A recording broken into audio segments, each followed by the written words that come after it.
Good morning, friends. In the last lecture, we have discussed about insurance claim accounts, problem number 6, I think, है ना. And हमने वो problem वो जो topic है इंश्योरेंस क्लेम अकाउंट का वो ख़त्म भी किया था. Okay, now we are going to study next topic which is accounting. See, accounting standards and financial reporting.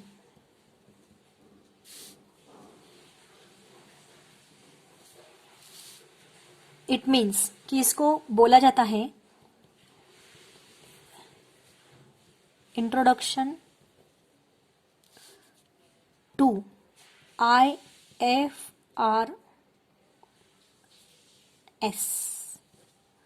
Okay, IFRS, ठीक है.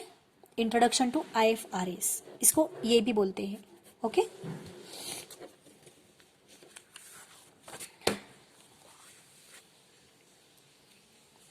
सी accounting standards and financial reporting. ठीक है, देखो guys, what is mean by accounting standards.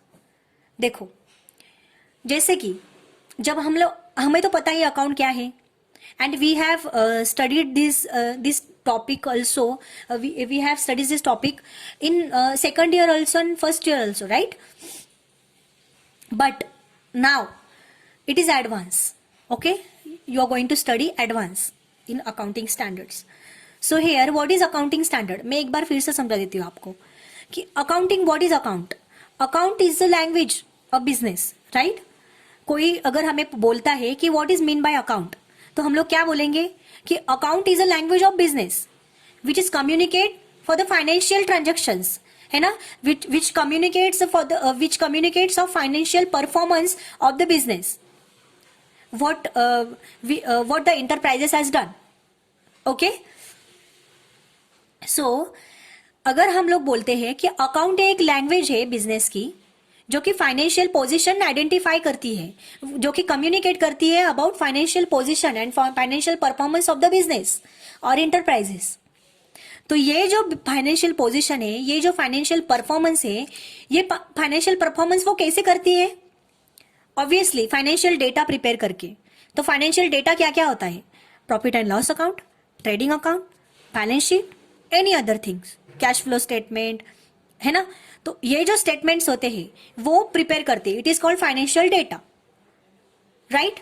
सो ये financial data prepare करने के लिए उसे कुछ रूल्स की जरूरत होती है, राइट. कुछ रूल्स होते हैं.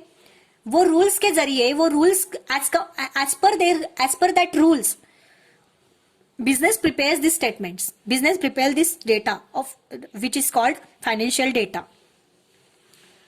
तो वो जो रूल्स होते हैं वो रूल्स अकाउंटिंग स्टैंडर्ड्स में दिए होते हैं. सो कुछ स्टैंडर्डाइजेशन होना चाहिए जो हम बोलते हैं, राइट. तो ये तो हो गया हमारा खुद का ओपिनियन, मतलब हमारे लैंग्वेज में जो हम बोलते हैं. अभी ऑफिशियली जो हम बोलेंगे, देखो गाइस, मैं आपको जो अकाउंटिंग स्टैंडर्ड है वो बुक में क्या दिया हुआ है वही तरीके से आपको बढ़ाऊंगी जो कि आपको समझ में आ जाए. ठीक है, मैं भी आपके साथ हूं, तो ऐसे समझेंगे हम लोग जैसे कि हम पढ़ रहे हैं और खुद से ही सीख रहे हैं. ओके, ठीक है, तो लेट्स स्टार्ट. सी, यहां पे देखो क्या दिया है. Accounting is a language of business, जैसे कि मैंने बोला, जो कि कम्युनिकेट करता है financial performance and position of an enterprises. ठीक है, इट मीन्स कि financial statements which we have to exhibit true and fair, जो कि सच्चाई से हमें वो एग्जिबिट करना होता है, प्रदर्शित, रिप्रेजेंट करना होता है कस्टमर्स, जो भी हमारे मेंबर्स है उनके सामने, है ना. जो कि फाइनेंशियल रिजल्ट होता है and it's a state of affairs. ठीक है, वो तो हो गया. बाद में द बेसिक कन्वेंशंस और रूल्स, जो बेसिक रूल्स होते हैं वो हम लोग यूज करते हैं while we preparing financial statements. Okay,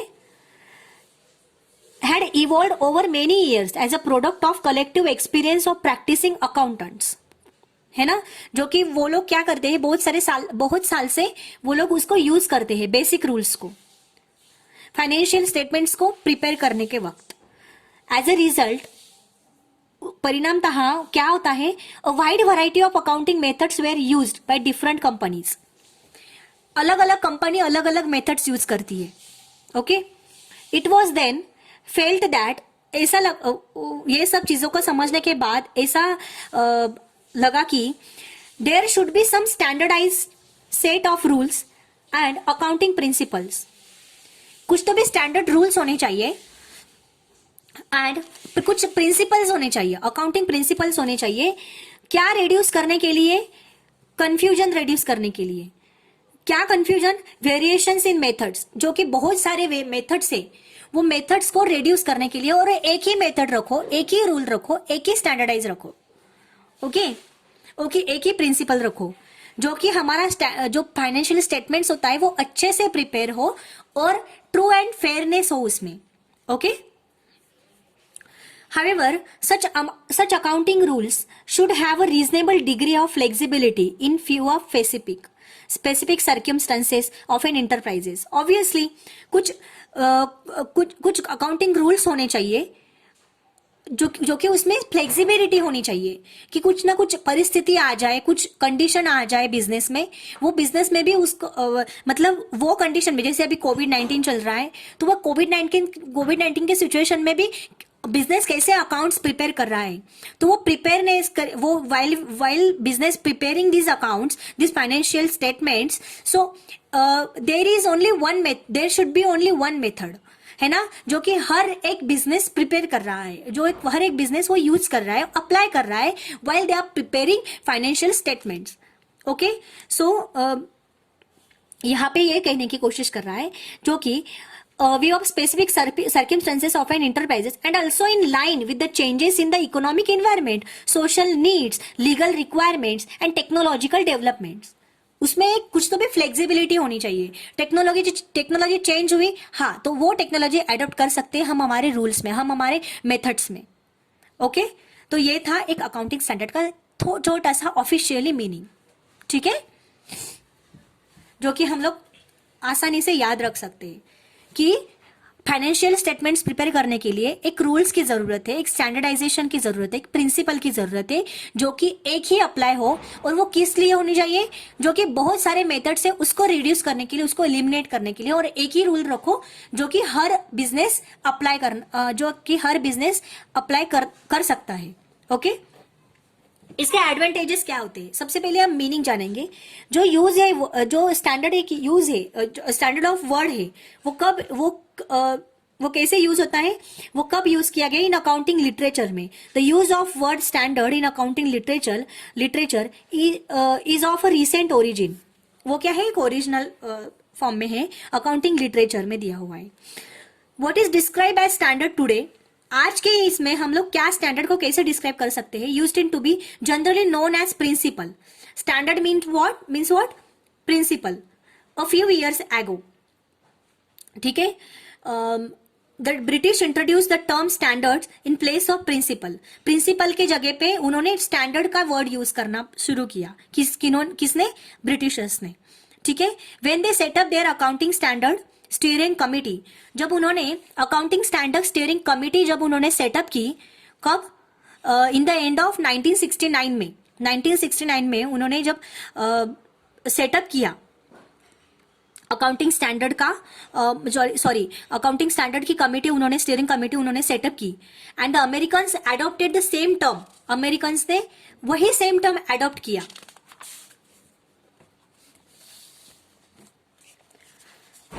standard का मतलब उन्होंने भी स्टैंडर्ड वर्ड यूज किया, स्टैंडर्ड वर्ड उन्होंने एडॉप्ट किया. कब किया, 1973 में. गाइज ये आपको समझ में आना चाहिए, इसलिए मैं आपको बुक से ही पढ़ा रही हूँ. Okay, when the accounting principle board was wound up, मतलब एग्जिट हुआ, अकाउंटिंग प्रिंसिपल बोर्ड जब वाउंड अप हुआ, and the financial accounting standards board was created. ठीक है, क्या बोला उन्होंने, जब accounting principle board wound up हुआ और उसके जगह पे क्या आया, फाइनेंशियल अकाउंटिंग स्टैंडर्ड बोर्ड आया, तब अमेरिका ने स्टैंडर्ड वर्ड यूज किया 1973 में. Okay, in India this term has mainly become popular. India में ये जो टर्म है स्टैंडर्ड वो पॉपुलर हुआ since the formation of accounting standard boards. जब अकाउंटिंग स्टैंडर्ड बोर्ड का फॉर्मेशन हुआ, जब ये क्रिएट हुआ, कब, अप्रैल 1977 में.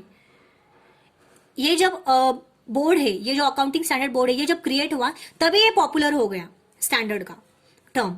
ओके, किसके जरिए ये बोर्ड स्थापित हुआ, क्रिएट हुआ, by the institute of Chartered Accountants of India. Institute of Chartered Accountants of India के जरिए ये अकाउंटिंग स्टैंडर्ड बोर्ड जब क्रिएट हुआ अप्रैल 77 में, तब ये पॉपुलर हुआ. Okay, in order to suggest rules and criteria of accounting measurements, several accounting standard setting bodies were established in developing countries. Develop and developing countries में ये सब bodies है, ये सब board है, create किए जाने लगे. The setting of accounting standard is a social decision. ये जो अकाउंटिंग स्टैंडर्ड का जो अकाउंटिंग स्टैंडर्ड सेट करने का जो डिसीजन था ना, वो सोशल डिसीजन था. Okay, standard place restrictions on behaviour and therefore they must be accepted by affected parties. ठीक है, it is a restriction place on behaviour. Standard place restrictions place करता था वो behaviour and therefore must be accepted by affected parties. ठीक है, now इसमें definitions दी हुई है जो कि आपको अगर आप थेरोटिकल है आपका, तो आपको थेरोटिकली क्वेश्चंस आएंगे इसमें, तो आपको इसमें लिखना है. ठीक है, तो आपको इसके जरिए ही पढ़ के आपको सुनाना है, लिखना है, आपको सुनाना नहीं है, लिखना है. Okay, An accounting standard is a selected set of accounting policies and board guidelines regarding the principles and methods to be chosen out of several alternatives. Okay, ये सारे जो अकाउंटिंग स्टैंडर्ड के जो डेफिनेशन है वो आप पढ़ लेना. ठीक है, देखो अकाउंटिंग स्टैंडर्ड क्यों यूज होता है बिजनेस इन्वायरमेंट में. ठीक है, business standard conforms applicable laws, customs, usages and business environment. Okay, so there is no universal acceptable set of standards. Accounting standard का उन्होंने मीनिंग दिया हुआ है जो कि हमें पढ़ना है. AC लिटिलटन ये जो थिंकर हैं उसके उनके जरिए ये क्या, उनके मतलब उनके ओपिनियन से इसका डेफिनेशन क्या हो सकता है. RI टिकर उन्होंने क्या कमेंट की है इस पे, ये आपको पढ़ना है. ब्राउनविच ये उनके बुक में the economics of accounting standard setting, इसमें उन्होंने क्या इसका मीनिंग क्या होता है, इसका डेफिनेशन उन्होंने दिया है. उनके ओपिनियन में इसका डेफिनेशन क्या होता है वो आपको पढ़ना है. ठीक है, इन शॉर्ट ये सब डेफिनेशन के पढ़ने के बाद हमें यह पता चलता है कि अकाउंटिंग स्टैंडर्ड क्या है. Accounting standards are written documents. Accounting standard क्या है, एक रिटन डॉक्यूमेंट है. Policy documents issued by expert accounting body or by government or other regulatory body covering the aspects of recognition, measurement, treatment, presentation and disclosure of accounting transactions in the financial statement. Okay, accounting standard in India are issued by the Institute of Chartered Accountants of India, ICAI. उन्होंने ही ये issued किया हुआ है accounting standard. किन्होंने, Institute of Chartered Accountants of India ने, ये body ने accounting standard issue किया हुआ है. Okay, What is mean by accounting standard? Accounting standard is a written document, policy document, जो कि किसने इशूड किया है, एक्सपर्ट अकाउंटिंग बॉडी ने. या तो एक्सपर्ट अकाउंटिंग बॉडी ने इशू किया हुआ है, या तो गवर्नमेंट ने, या तो अदर रेगुलेटर बॉडी ने. क्यों, कवर करने के लिए measurement, treatment, presentation and disclosure of accounting transactions of in the financial statement. Okay, और हमारा जो इंडिया का जो अकाउंटिंग स्टैंडर्ड है वो किसने इशू किया है, institute of Chartered Accountants of India ने, ये बॉडी ने. ओके गाइस, आई होप ये सारे थिंकर्स के जो डेफिनेशन है वो आपको पढ़ने हैं. ठीक है, ये था हमारा meaning. Now what is the objective of accounting standard. Accounting standard का ऑब्जेक्टिव क्या है, क्यों हमें वो एडॉप्ट करना है. What is the objective. The main objective of accounting standard is to harmonize the diverse accounting policies and practices at present in use in India. जो present जो कि अभी वो जो प्रैक्टिसेस जो अभी हमारे इंडिया में जो यूज कर रहे हैं, जो भी पॉलिसीज यूज कर रहे हैं, उसको डाइवर्स करने के लिए उसको कुछ स्टैंडर्डाइजेशन होना चाहिए, इसलिए ये अकाउंटिंग स्टैंडर्ड का होना जरूरी है. ये एक मेन उद्देश्य है, डाइवर्सिफिकेशन होना चाहिए. ठीक है. However, harmonization does not mean that accounting standards should become very rigid. In fact, harmonization of accounting standards do permit flexibility to make the necessary adjustment to suit their purpose. ठीक है. Harmonization of accounting standards do permit flexibility. Harmonization यानी क्या guys? It means कि like discussion. जो हम बोलते हैं ना कि इट मीन्स कि जैसे कि हम बोल सकते हैं कि उसमें थोड़ा सा डिस्कशन होना चाहिए, कि एक फ्री ऑफ कम्युनिकेशन है ना, कि कोई भी मतलब ऐसे कम्युनिकेट कर सकता है, तो it is called harmonisation. It means कि जैसे कि हम बोल सकते हैं, वी कैन से इन मराठी सुसंवाद, राइट. सो संवाद यानी डिस्कशन, यानी कुछ हम लोग बोलते कम्युनिकेट कर सकते हैं. ओके. सो डाइवर्स अकाउंटिंग पॉलिसीज का हम लोग हार्मोनाइज करेंगे, डिस्कस कर सकते हैं एंड इसको प्रैक्टिस में हम लोग ला सकते हैं. It is not mean like कि अकाउंटिंग स्टैंडर्ड बहुत ही रिजिड हो जाएगा, उसमें कुछ फ्लेक्सिबिलिटी नहीं रहेगी, बहुत ही मतलब जो हम बोलते हैं ना कंजस्टेड, वो होना चाहिए, ऐसा इसका मतलब नहीं है. इनफैक्ट अगर हमने हार्मोनाइजेशन अप्लाई किया अकाउंटिंग स्टैंडर्ड में, कि वो उसमें वो फ्लेक्सिबिलिटी लाएगा, जो कि हम जो भी एडजस्टमेंट होते जो कि नेसेसरी एडजस्टमेंट फाइनेंशियल स्टेटमेंट्स में जो करने होते हैं, वो बहुत ही इजी तरीके से हम लोग कर सकते हैं for the specific purpose. Okay. One more objective are there are like, जैसे कि accounting standard is to standardize the diverse accounting policies and practices with a view to eliminate the extent possible the non comparability of financial statement, जो कि comparable नहीं है, and add reliability in the financial statement, जो कि reality है, जो भी रियलिबिलिटी मतलब जो रियल है वो हम उसमें फाइनेंशियल स्टेटमेंट में ला सकते हैं, जो कि ये काम कौन करता है? अकाउंटिंग स्टैंडर्ड करता है. जैसे कि जो भी आईसीएआई ने जो हमें दिया है अकाउंटिंग स्टैंडर्ड, वो क्यों दिया है? रिकॉग्नाइज करने के लिए need to harmonise diverse accounting policies and practices constituted an accounting standard board, जो कि इस्टेब्लिश हुआ 21 अप्रैल 1977 को, जो कि हमने लास्ट में पढ़ा था. ओके गाइज, कि अकाउंटिंग स्टैंडर्ड में रियलेबिलिटी होनी चाहिए, जो कि हम जब फाइनेंशियल स्टेटमेंट जब हम लोग प्रिपेयर करते हैं, तो उसमें कुछ रियलिटी आनी चाहिए, है ना. जो भी रियल मतलब सब कुछ रियल होना चाहिए, उसमें कुछ ऐसे निगेटिव्स नहीं आना चाहिए. जैसे कि हम बोल सकते हैं कि इसमें कुछ, जैसे हम बोल सकते हैं कि कुछ कंपैरिजन नहीं होना चाहिए उसमें. Okay. Compliance with accounting standard issued bye ICAI. Compliance क्या होने चाहिए? जैसे कि ये तो आप पढ़ लो, ये कुछ जरूरी नहीं उसमें.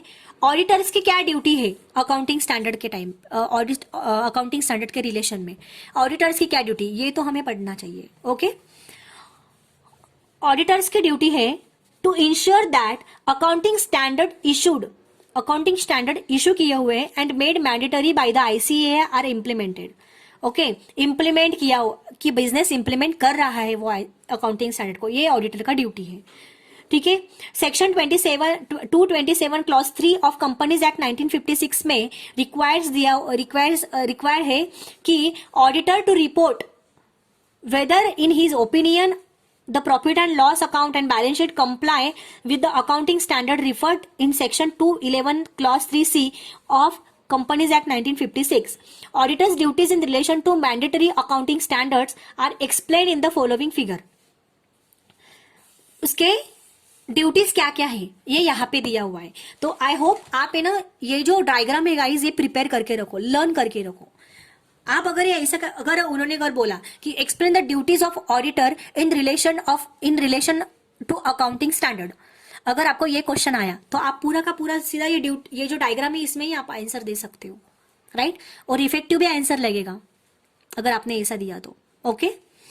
तो ड्यूटीज देखो, अकाउंटिंग स्टैंडर्ड की ऑडिटर्स के इन रिलेशन अकाउंटिंग ऑडिटर्स की duties in relation to accounting standards, ascertain accounting treatment followed and disclosure made by the enterprises.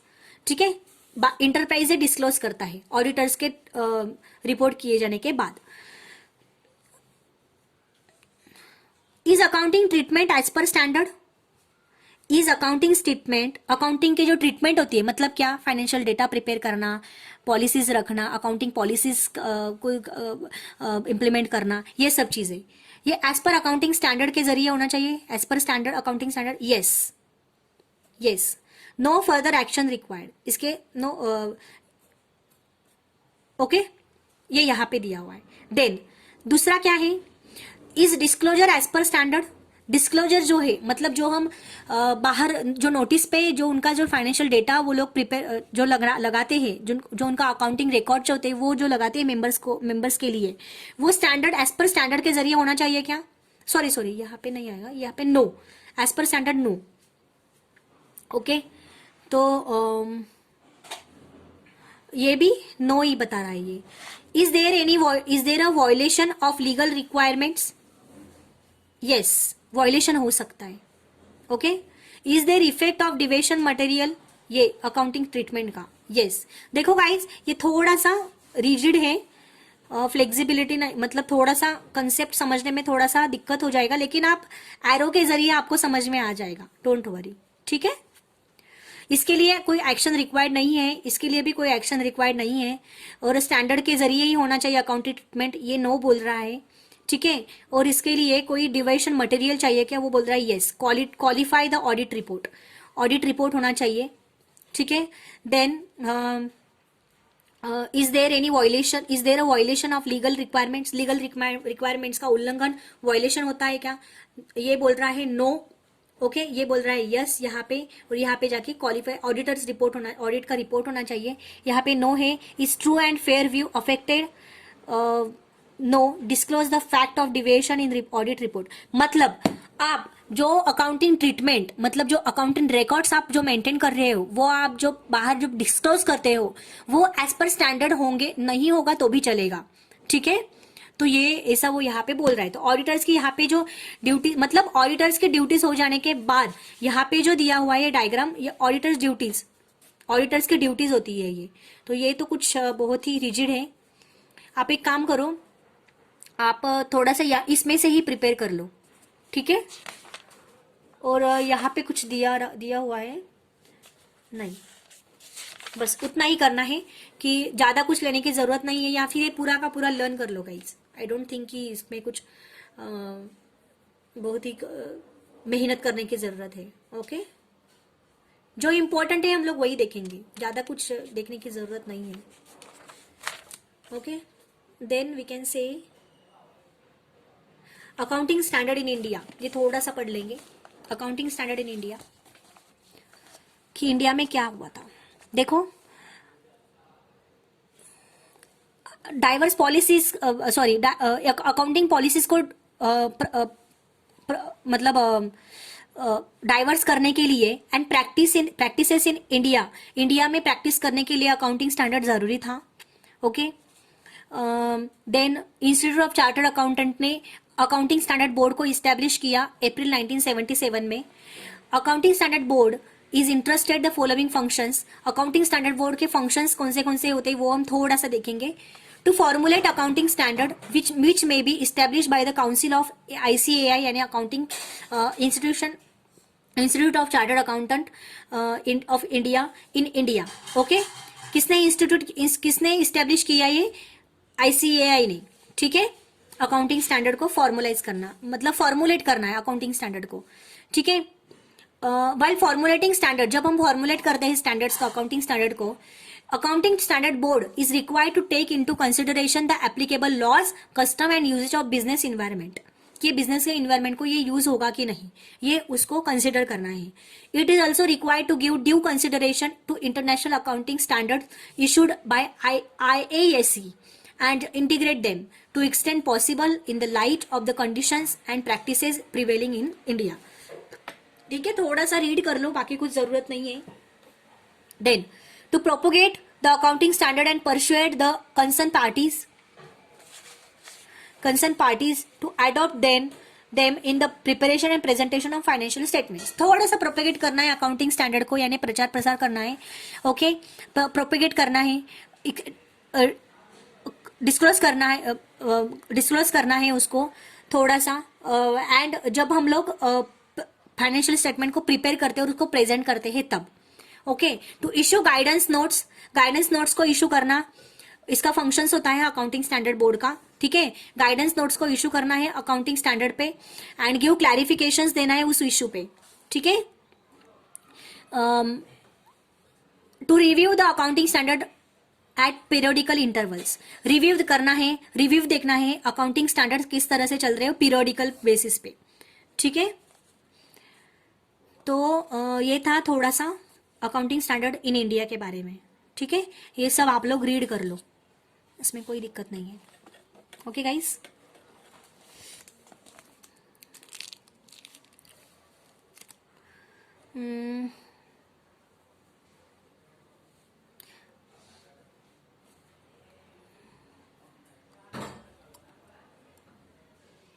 देखो ये है एक accounting standard and board report.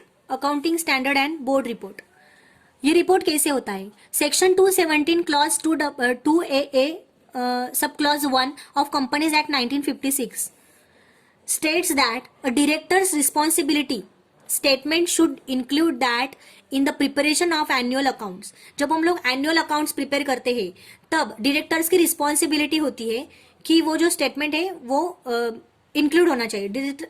Director's responsibility statement should be include. Okay, while we prepare annual accounts. The applicable accounting standards have been followed along with proper explanation relating to the material departure. Okay, तो देखो हम लोग जब procedure accounting standard जब annual account जब prepare करते हैं तो उसमें अकाउंटिंग स्टैंडर्ड को कैसे अप्लाई करना है इसकी प्रोसीजर यहाँ पे दी हुई है. कौन अप्लाई करता है? ये आईसी है. ओके, देखो सबसे पहले step 1, to determine the board areas in which accounting standard needs to be formulated. कौन सा अकाउंटिंग स्टैंडर्ड यहाँ पे अप्लाई होगा वो यहाँ पे सबसे पहले आइडेंटिफाई करना है. And the priority in regard to the selection there of. Okay, steps 2, to hold a dialogue with the representatives of the government. Okay, representative of the government का जो रिप्रेजेंटेटिव उस पे आपको क्या प्रेजेंट करना है वो आपको देना है. Public sector undertakings, industry and other organizations of ascertaining their views. ठीक है, on the basis of the work of the study groups and dialogue with the representatives. जो आपको डायलॉग बोलने हैं मतलब आपको क्या कम्युनिकेट करना है उसका स्टडी होना चाहिए, उस पर वर्क करना है. रिप्रेजेंटेटिव्स के सामने आपको क्या बोलना है वो आपको वर्क होना चाहिए, इस पे वर्क करना है. To prepare and issue the exposure of draft of the propose standard of for comments by members of the institute and public at large. ठीक है, next, to finalise the draft of the proposed standard after taking into consideration the comments received. To submit the final draft of the proposed standard to the council of the institute. The council of the institute will consider the final draft of the proposed standard and if found necessary, modify the same in consultation with accounting standard board. The accounting standard on the relevant subject will then be issued under the authority of the council. ये था procedure, आपको सिर्फ read करना है, बाकी कुछ नहीं. ठीक है, बाकी हम थोड़ा सा अकाउंटिंग स्टैंडर्ड के बारे में थोड़ा सा ब्रीफ डिस्कस करेंगे. अभी यहाँ से ये तो था, ये देखो यहाँ पे एडवांटेजेस भी दिए हुए कि एडवांटेजेस क्या क्या होते हैं अकाउंटिंग स्टैंडर्ड के, थोड़ा सा डिस्कस करेंगे हम लोग. At present advantages of accounting standard, right, एक मिनट. हाँ, at present accounting standards are regarded as a major component in framework of accounting and reporting practices. Accounting standard क्यों चाहिए? मतलब अकाउंटिंग रिकॉर्ड में एक स्टैंडर्डाइजेशन लाने के लिए और जो रिपोर्ट्स है उसको वो उसको प्रैक्टिस में ला, मतलब जो रिपोर्टिंग प्रैक्टिसेस है उसको उसमें स्टैंडर्डाइजेशन लाने के लिए standards exist to help the accounting practitioners to apply those accounting practices regarded as the most suitable for the circumstances covered. Okay, they help individual companies and their managements to justify whatever practices they adopt. Individual companies and their management उनको justify करने के लिए कि उन्होंने कौन से practices को adopt किया हुआ है. When they producing there financial statement, जब वो उनके फाइनेंशियल स्टेटमेंट प्रिपेयर करते हैं तब उन्हें जस्टिफाई करने के लिए अकाउंटिंग स्टैंडर्ड यूज किया जाता है कि उन्होंने कौन से प्रैक्टिसेस अप्लाई की हुई है. ओके, और एक एडवांटेजेस क्या होता है ऑफ इस्टेब्लिशिंग अकाउंटिंग स्टैंडर्ड का कि manifest themselves in different ways, जैसे कि because they are either because they are real effects of those standards, because people perceive certain effects, because they expect certain effects to follow and modify their behavior accordingly. कौन से practice उन्होंने apply किया हुआ है, कौन से standards उन्होंने apply किया, उसके जरिए ही उसके तरह ही वो लोग बिहेव करेंगे. ओके, वो उनका एडवांटेजेस दिया हो, ये एक एडवांटेजेस है. जैसे कि हम लोग इन शॉर्ट हम हमारे वर्ड्स में बोल सकते हैं कि अकाउंटिंग स्टैंडर्ड क्यों अप्लाई किया होता है कि एक इंडिविजुअल कंपनी एंड मैनेजमेंट, ये जो हमने देखा यहाँ पे जस्टिफाई करने के लिए कि उन्होंने कौन से प्रैक्टिसेस अप्लाई किया हुआ है, अडॉप्ट किया हुआ है, उन्होंने कौन से स्टैंडर्ड को अडॉप्ट किया हुआ है while they preparing financial statement. सबसे पहले है एडवांटेजेस रिडक्शन इन वेरिएशंस. बहुत सारे मेथड्स को हम लोग अप्लाई करते हैं जब हम लोग फाइनेंशियल स्टेटमेंट्स प्रिपेयर करते हैं, तो ये रिडक्शन करने के लिए स्टैंडर्ड जरूरी है. तो स्टैंडर्ड्स को अप्लाई किया है उन्होंने. ओके, देखो यहाँ पे दिया है standards reduce to a reasonable extent और eliminate altogether confusing variations in the accounting treatment use to financial statements. Okay guys, ये पहला एडवांटेजेस है. दूसरा क्या है, disclosure beyond the required by law. Disclose करना है beyond the required by law. Law ने जितना रिक्वायर्ड किया हुआ है उसके बियॉन्ड, उसके आगे डिस्क्लोज करना. There are certain areas where important information is not statutorily required. Information जो भी इंपॉर्टेंट इंफॉर्मेशन होती है वो उतनी रिक्वायर्ड नहीं होती है टू बी डिस्क्लोज करने के लिए.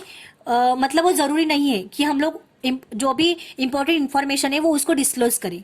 ओके, स्टैंडर्ड में call for disclosure beyond that required by law. Okay, standard क्या देता है, डिस्क्लोजर करने के लिए वो क्या अलाउड करता है beyond by law. Okay, facilitates comparison करने के लिए अलाउ करता है. देखो हमने देखा कि application of accounting standards would to a limited extent facilitate comparison of financial statements of companies situated in different parts of the world. जो कि कंपनी जो कि सिचुएटेड हुई है in different parts of the world, उसमें comparison करने के लिए वो फैसिलिटेट करता है, अलाउड करता है. Okay, and also of different company situated in the same country में भी. However, it should be noted in this respect that differences in the institutions, traditions and legal systems from one country to another country gives rise to differences in accounting standards practiced in different countries. Different countries में accounting standard practice, different accounting standard practice आप करते हो तो उसमें comparison करने के लिए accounting standard allow करता है. ओके, ये था हमारा तीसरा benefit. Fourth benefit is benefits to accountants and auditors. Accountants and auditors को ये बेनिफिटेड होता है अगर आपने अकाउंटिंग स्टैंडर्ड अप्लाई किया तो. They can easily prepare their statements, है ना, they can easily audit their statement, audit of the business. Though individual accountants and chartered accountancy firms are concern with their own reputation. उनकी खुद की वो own reputation को sustain करते हैं वो लोग. And other accountants and firms misconduct would prove costly since all accountants belong to a class in eyes of public. Okay, मतलब उनके आंखों में वो धूल झोंकते हैं. जैसे कि ज्यादा कॉस्ट, प्रूफ कॉस्टली, मतलब उनके जो अकाउंटेंट्स के जो कॉस्ट होते हैं वो मतलब वो कॉस्टली कर लेते हैं वो लोग. Okay, while members of chartered accountancy firm can discipline their fellow partners, it is difficult to monitor the performance of other chartered accountants. For this purpose, the establishment of standards to which all chartered and certified accountants subscribe is useful. Thus accounting standards are beneficial not only to the business enterprises but also to the accountants and auditors as well. वो भी अपना काम अच्छे से करते हैं, discipline से करते हैं, और जो भी रूल्स है उसके अंदर ही, रूल के अंदर ही वो लोग वो काम करते हैं. वो एक बेनिफिट अकाउंटेंट्स एंड ऑडिटर्स को होता है, जो कि अकाउंटिंग स्टैंडर्ड सिर्फ बिजनेस को ही बेनिफिटेड नहीं होता है, जो कि ये अकाउंटेंट्स एंड ऑडिटर्स को भी ये बेनिफिटेड होता है. ओके गाइज, ठीक है. तो ये था एडवांटेजेस. तो आप पॉइंट्स ध्यान में रख लो. Reduction in variations, disclosure beyond that required by law, facilitate comparison and benefits to the accountants and auditors. Okay, now we are going to discuss about Indian accounting standards. Okay, Indian accounting standards. तो हम लोग यहाँ पे discuss करेंगे accounting standard 3, cash flow statement. Cash flow statements ये कब establish हुआ? 1 April 1997 में. कब इस्टेब्लिश हुआ ये? 1 अप्रैल 1997 में. अकाउंटिंग स्टैंडर्ड 3 पूरे दिमाग में बिठा लो कि accounting standard 3 related to cash flow statement which is establish in 1 April 1997. Okay, 1 April 1997. आपको ऐसा भी क्वेश्चन आएगा कि अकाउंटिंग स्टैंडर्ड 3 किससे रिलेटेड है? कैश फ्लो स्टेटमेंट से रिलेटेड है. ओके, इसका इंट्रोडक्शन है. देखो, this standard deals with the financial statement which summarize for a given period the sources and applications of funds of an enterprise. This standard supersedes accounting standards. It means कि accounting standard 3 changes in financial position issued in June 1981. Okay, कब दिया गया ये? 1981 में. The cash flow are to be classified into 3 categories. Cash flow 3 category में classified होता है: operating activities, investing activities and financing activities. ठीक है, ऑपरेटिंग, इन्वेस्टिंग एंड फाइनेंसिंग. इसका मीनिंग क्या है कैश फ्लो स्टेटमेंट का? It is an additional information to the user of financial statement. Financial statement का ये एडिशनल इंफॉर्मेशन है यूजर के लिए. दिस स्टेटमेंट एग्जिबिट्स, क्या रिप्रेजेंट करता है ये statement? The flow of incoming and outgoing cash, आने वाली कैश एंड जाने वाली कैश बिजनेस की, ये रिप्रेजेंट करता है cash flow statement. This statement assess the ability of enterprise to generate cash and to utilize the cash. Okay? Cash को कैसे जनरेट करते हैं बिजनेस में और उसको यूटिलाइज, उसका यूज कैसे करते हैं, ये यहाँ पे सिखाता है. क्या? Cash flow statement. This statement is one of the tools for assessing the liquidity and solvency of the enterprises. मतलब आप ये स्टेटमेंट क्या सिखाता है? मतलब ये स्टेटमेंट आपको आइडेंटिफाई कर देता है कि आपका जो बिजनेस है ये सॉल्वेंसी में जा रहा है या इनसॉल्वेंसी में जा रहा है. ठीक है, यानी ये एक तरह से ये आने वाली कैश और जाने वाली कैश को ही आइडेंटिफाई करता है. तभी आपको पता चल जाता है कि मेरे पास, मेरे बिजनेस में कैश कितनी आ रही है और कितनी जा रही है. ठीक है, इट मीन्स कि it is identified your financial position of the business. Okay, applicability. The standard supplies the following enterprises. This standard we can apply. कौन सा स्टैंडर्ड? ये अकाउंटिंग स्टैंडर्ड 3 कौन से इंटरप्राइजेस में होता है ये? Which have a turnover more than 50 crore in preceding financial year. समझ में आया? जो बिजनेस का टर्नओवर 50 करोड़ रुपीज से ज्यादा है वो ये अकाउंटिंग स्टैंडर्ड अप्लाई करता है, वो ये अकाउंटिंग स्टैंडर्ड अप्लाई करता है. Okay, second thing, non SMC. अभी एसएमसी क्या है वो आपको बाद में बताती हूँ, मैं भी भूल गई हूँ थोड़ा सा. Okay, borrowing more than 10 crore, आपने लोन लिया है 10 करोड़ से ज्यादा at any time during the accounting period. ठीक है, ये कंपनीज को, ये इंटरप्राइजेस को अलाउ है अकाउंटिंग स्टैंडर्ड 3 एडॉप्ट करने के लिए. ओके, उनको ये एप्लीकेबल होगा, ये अकाउंटिंग स्टैंडर्ड 3. इसके फीचर्स क्या है अकाउंटिंग स्टैंडर्ड के? ये अकाउंटिंग स्टैंडर्ड के फीचर्स क्या है? Cash flow statement explain cash movement under the following 3 heads: cash flow from operating activities, from investing activities and financing activities. Okay, अभी ऑपरेटिंग एक्टिविटीज में क्या होता है? ऑपरेटिंग एक्टिविटीज में होता है कि उसमें they are some principle revenue producing activities of the enterprises more than investing and financial activities. Okay, examples of cash flow from operating activities are cash receipts. हमें cash receipt मिली from the sale of goods and rendering of services. जो भी हमने service दी उसकी slip, उसके पैसे मिले हमें, और गुड्स जो भी हमने सेल किया उसके पैसे मिले, उसकी receipt. Cash receipts from royalties, fees, commission and other revenue, उसकी receipt. Cash payments to suppliers for goods and services. Cash payments to and on behalf of the employees. ठीक है, ये ऑपरेटिंग एक्टिविटीज में ये सारे रिसिप्ट्स आते हैं. ठीक है, रिसिप्ट्स एंड पेमेंट्स आते हैं. देन इन्वेस्टमेंट एक्टिविटीज में क्या आता है? इन्वेस्टमेंट एक्टिविटीज में it is a long term assets, it is disposal of long term assets. Okay, other investment not included in cash equivalents. Other investments जो है वो कैश में मतलब जो कैश इक्विवेलेंट है, मतलब जो कैश के सेम है, वो इसमें इंक्लूड नहीं होता है. इसमें क्या क्या इंक्लूड होता है? Collecting loans, acquiring and disposal of debts, equity instruments, property and fixed assets, etc. Okay, अभी देखो इसके एग्जांपल्स हम लोग यहाँ पे देखेंगे. Cash payments to acquired fix assets. Fix assets को हमने जब परचेस करते हैं या फिर एक्वायर करते हैं उसका cash payment. This payments include those relating to capitalisation, research and development cost and self constructed fix assets. ये सब इसमें इंक्लूड होता है. Okay, cash receipts from disposal of fix assets. Disposal of fix assets including intangible. Okay, dispose किया हमने.